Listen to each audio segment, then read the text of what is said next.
Hello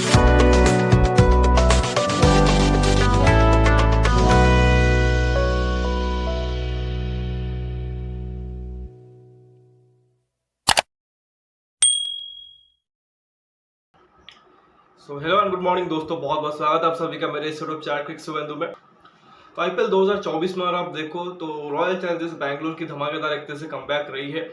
कौन सोच सकता है कि पहले हाफ पर आप देखो शुरुआती 7-8 मैचेस में अगर आप देखो वो सिर्फ 1-2 मैच जीते थे। 25 मार्च को एक तरह से अपना पहला मैच जीते थे और फिर 25 अप्रैल को जाके अपना सेकेंड मैच जीतते हैं।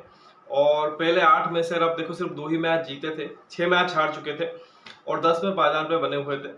बट वहां से अगर आप देखो उन्होंने अगर आप देखो लास्ट गेम एक तरह से जब हुआ है दिल्ली और आरसीबी का चेन्नई में मैच था, तो वहां पे देखो उन्होंने लगातार 5 मैच जीते हैं और साथ ही साथ अगर आप देखो तो 10वें पायदान से लेकर एक तरह से 5वें पायदान तक पहुंच चुके हैं। और यहाँ पे देखो तो बहुत अच्छा खासा चांस उनके पास ये है कि वो टॉप 4 में भी एंटर कर सकते हैं। मतलब सोचो एक वक्त पे लग रहा था कि आरसीबी जो कि हो सकता है पहली टीम बने जो कि एक तरह से आईपीएल 2024 से बाहर हो सकते हैं, बट वहां से उन्होंने जो जबरदस्त कमबैक किया है, लगातार 5 मैच जीत के उन्होंने दिखा दिया है कि हमारे पास अभी भी एक तरह से दमखम है और अभी भी पॉसिबल है कि हम एक तरह से क्वालिफाई कर सकते हैं।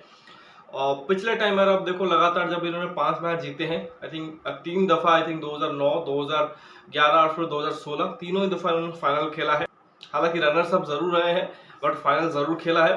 तो इस बार भी आप देखो 2024 में लगभग उसी का एक तरीके से हम देख रहे हैं रिपीट हो रहा है। तो क्या इस बार वो एक तरह से फाइनल खेल सकते हैं, क्या इस बार एक तरह से वो प्लेऑफ में जा सकते हैं, इस वीडियो में हम उसी के बारे में बात करेंगे। छोटा सा वीडियो होगा बट इस वीडियो में हम एक तरीके से सिर्फ पॉइंट्स टेबल को लेकर ही बात करेंगे, कोई मैच का रिव्यू नहीं होगा, सिर्फ और सिर्फ पॉइंट्स टेबल देखेंगे, आरसीबी के क्या चांसेस हो सकते हैं और उस चीज के पॉसिबल होने के लिए बाकी टीमों का रिजल्ट क्या एक तरह से मैटर करेगा उसके बारे में आपको बताऊंगा। तो सबसे पहले आप देखो तो पॉइंट्स टेबल का हाल ऐसा है, 3 टीमों का एक तरह से डिसाइड हो चुका है। एक तो कोलकाता नाइट राइडर्स जो कि क्वालिफाई कर चुके हैं, क्यों लग चुका है उनके सामने। बाकी 2 टीमें मुंबई इंडियंस और पंजाब किंग्स जो कि एलिमिनेट हो चुके हैं, जो कि एक तरह से अब आगे क्वालिफाई नहीं कर पाएंगे। बचे जो उनके मैचेस होंगे वो सिर्फ एक तरह से हो सकता है कि दूसरे टीमों के गेम बिगाड़ दे। बाकी जो 7 टीमें हैं उनके बीच एक तरीके से 3 स्पॉट को लेकर लड़ाई है और उसमें भी देखो 2 और टीमें जो मुझे लगता है उनका भी सफर खत्म है। एक तो दिल्ली कैपिटल्स और दूसरी टीम है गुजरात टाइटंस।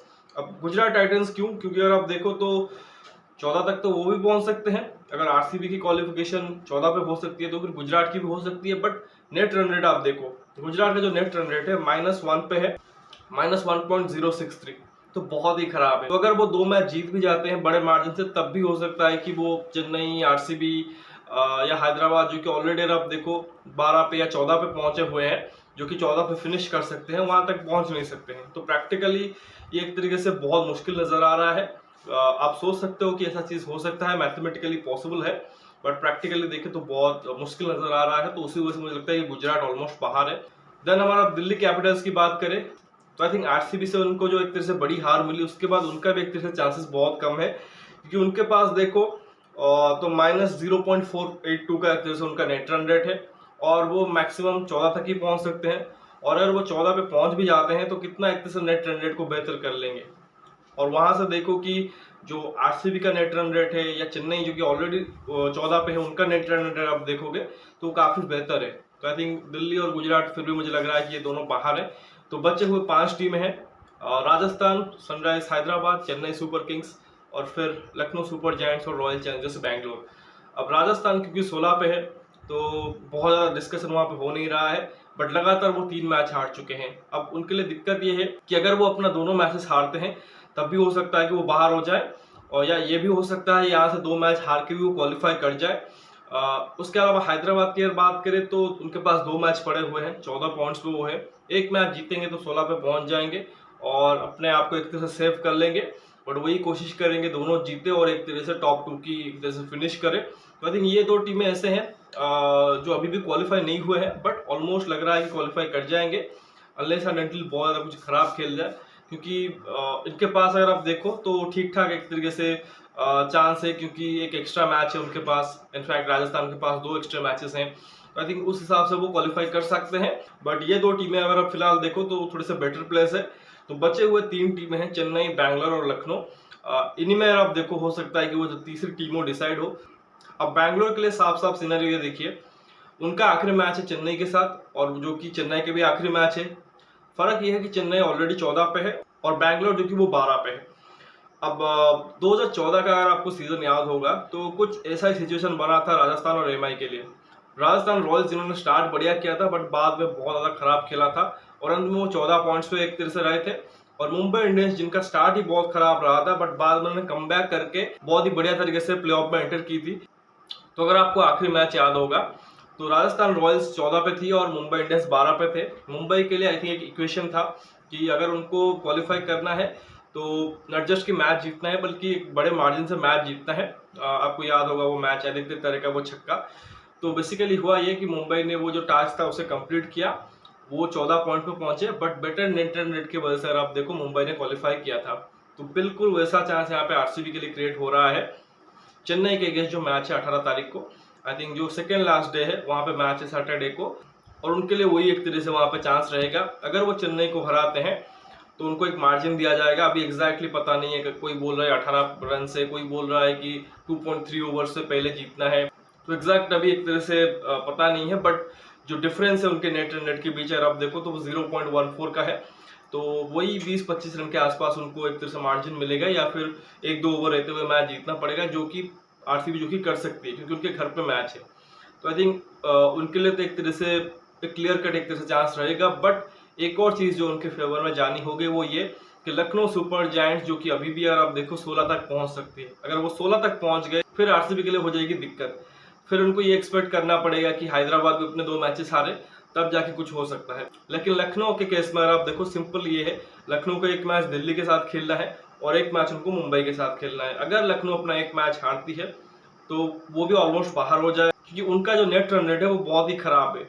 लखनऊ के पास एक ही चांस है कि अगर वो अपने दोनों मैचेस जीतते हैं 16 पे पहुंचेंगे और फिर ये एक्सपेक्ट करेंगे कि बैंगलोर जो कि चेन्नई को हरा दे किसी तरीके से, तो चेन्नई भी 14 पे रह जाएगी, बैंगलोर भी 14 पे रह जाएगी, तो वो एक तरीके से क्वालिफाई कर जाएंगे। अदरवाइज अगर नेट रन रेट पे बात आती है और 14 पॉइंट्स पे क्वालिफिकेशन की बात आती है फिर लखनऊ का कोई चांस नहीं है क्योंकि उनका जो नेट रन रेट है वो दिल्ली से भी खराब है, -0.769 है, तो बहुत ही खराब उनका नेट रन रेट है। तो आई थिंक आरसीबी के लिए यही है कि लखनऊ जो कि एक मैच हार जाए और फिर चेन्नई को वो एक 20-25 रन के मार्जिन से या जितना भी एक तरह से उनको टास्क दिया जाएगा उस हिसाब से कंप्लीट कर दे तो वो एक तरह से क्वालिफाई कर जाएंगे। बाकी लखनऊ का भी मैंने बता दिया। चेन्नई के लिए यही है कि चेन्नई को एक्सपेक्ट ये करना है कि सेम चीज़ है कि लखनऊ एक मैच हार जाए और उसके बाद ये हो कि वो तो आरसीबी से अगर जीत जाएंगे तो फिर इजीली क्वालिफाई कर जाएंगे। लेकिन अगर वो मैच हार रहे हो आरसीबी से तो फिर ये इंश्योर उनको करना पड़ेगा कि क्लोज मैच हारे, आखिरी ओवर में जाके 5-10 रन से मैच हारे तो एक तरीके से वो क्वालिफाई कर जाएंगे 14 पॉइंट पे रहते हुए भी। तो ये एक तरीके से लखनऊ, आरसीबी और चेन्नई का एक तरह से इक्वेशन बन रहा है। लेकिन इसके अलावा भी अगर आप देखो एक चीज़ है जो कि तीनों टीमों को फायदा कर सकती है, वो है हैदराबाद की हार। हैदराबाद को 2 मैच खेलने हैं और वो 14 पॉइंट्स पे इस वक्त है। इनका नेट रन रेट भी अगर आप देखो तो चेन्नई और आरसीबी के आसपास ही है, तो ऐसा नहीं कि बहुत ज़्यादा कुछ रीच से बाहर है। सपोज अगर हैदराबाद अपने दोनों गेम हार गई, आई थिंक एक मैच उनका गुजरात के साथ है और एक मैच शायद पंजाब के साथ है, तो अगर ये दोनों मैचेस हार जाते हैं तो फिर इनका नेट रन रेट भी एक तरह से गिरावट होगी और साथ ही मौका मिलेगा आरसीबी, लखनऊ और चेन्नई को कि वो भी एक तरह से इनसे आगे निकल पाए, स्पेशली आरसीबी और चेन्नई के लिए। तो बहुत एक अच्छा खासा चांस बन जाएगा बट ये थोड़ा सा मुश्किल नज़र आ रहा है। हैदराबाद हो सकता है कि एटलीस्ट एक मैच तो जरूर जीते, तो उसी वजह से लग रहा है कि लखनऊ, चेन्नई और आरसीबी इन्हीं के बीच एक तरह से टक्कर होगा। हैदराबाद और राजस्थान हो सकता है कि एक दूसरे के साथ एक तरह से फाइट करे कि कौन जो कि दूसरे पायदान पे फिनिश करेगा, क्योंकि केकेआर तो लग रहा है कि टॉप पे फिनिश करेगा। तो इसी तरीके से एक तरह से आप देखो पॉइंट्स टेबल का भी सिनारियो है। बट जिस तरह से आरसीबी ने कमबैक किया है लग रहा है कि हो सकता है कि वो एक तरह से टॉप 4 में एंटर कर जाए। But you never know. LSG जिस तरह से उनको भी एक तरह से झटका मिला है हैदराबाद वाले मैच में, उसके बाद जो भी एक तरीके से आई थिंक जैसे उनके ओनर्स के साथ कप्तान का बातचीत हुआ, थोड़ा सा वहाँ पे लगा कि माहौल जो कि थोड़ा सा खराब हो रहा है, तो मे भी क्या हो सकता है लखनऊ एक तरह से बहुत ज़्यादा मोटिवेटेड होके आए और 2 में से 2 मैच जीत के एक तरह से वो क्वालिफाई कर जाए। या फिर ये भी हो सकता है चेन्नई सुपर किंग्स जिनके पास काफ़ी एक्सपीरियंस है इन परिस्थितियों में खेलने का, प्रेशर को हैंडल करने का, क्या पता वो सिंपल एक तरह से आरसीबी को हरा दे और वो क्वालिफाई कर जाए। आरसीबी के लिए देखिए तो चांस तो बिल्कुल है क्योंकि बाकी टीमों से फिर भी आप देखो उन्होंने काफ़ी खराब खेला था initially, but towards the end आप देखो उन्होंने सही कमबैक किया है।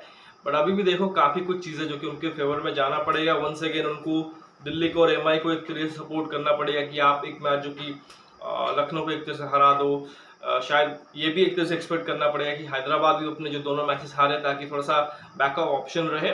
और फिर एट द एंड यार आप देखो उनके पास जब सारे के सारे चीज़ें क्लियर होंगी तो आई थिंक उनको ये एक तरह से इंश्योर करना है कि हम जो कि एक तरह से चेन्नई को हरा दे और एक जो दिया जाएगा एक तरह से मार्जिन, उस मार्जिन से हराए ताकि हम उनसे नेट रन रेट पर एक तरह से आगे निकल जाए, क्योंकि पॉइंट्स तो बराबर ही होंगे। तो आई थिंक ये कुछ चीज़ें जो कि आरसीबी को करनी होगी। टफ है बट आई थिंक एक तरह से आरसीबी को मज़ा आएगा और फैंस को भी काफ़ी मज़ा आएगा। तो खैर ये एक तरह से पॉइंट्स टेबल का एक तरह से सिनारियो है। तो अभी देखते हैं कि आरसीबी किस तरह से चीज़ें आगे करती है या फिर किस तरह से चीज़ें उनके लिए एक तरह से निकल के आती है। तो फिलहाल इस वीडियो बस इतना ही। आशा करता हूँ कि वीडियो ज़रूर आपको पसंद आएगा। वीडियो को लाइक करना मत भूलिए, साथ ही चैनल को सब्सक्राइब जरूर करिए और दोस्तों को शेयर भी कर दीजिए। बाकी कमेंट सेक्शन में अपना राय जरूर रखिए। आपको क्या लगता है कौन सी वो चौथी टीम होगी जो कि क्वालिफाई कर सकती है एलएसजी, आरसीबी और चेन्नई में से, उसके बारे में ज़रूर बताइए। साथ ही ये भी बताइए कि क्या एसआरएच और आरआर जो कि अभी सेफ है कि क्वालिफाई कर जाएंगे, उसके बारे में ज़रूर बताइए। और साथ ही ये भी बताइए अगर आरसीबी क्वालिफाई करती है तो फिर क्या वो ट्रॉफी जीत सकते हैं कि नहीं। ज़रूर अपना फीडबैक जो कि एक तरह से आप दीजिए। बाकी मिलते हैं अगले वीडियो में, तब तक आप नोटिफिकेशन की घंटी दबा लीजिए ताकि हर एक वीडियो की अपडेट आपको टाइम पे मिलती रहे। अगले वीडियो में मिलते हैं। धन्यवाद। जय हिंद।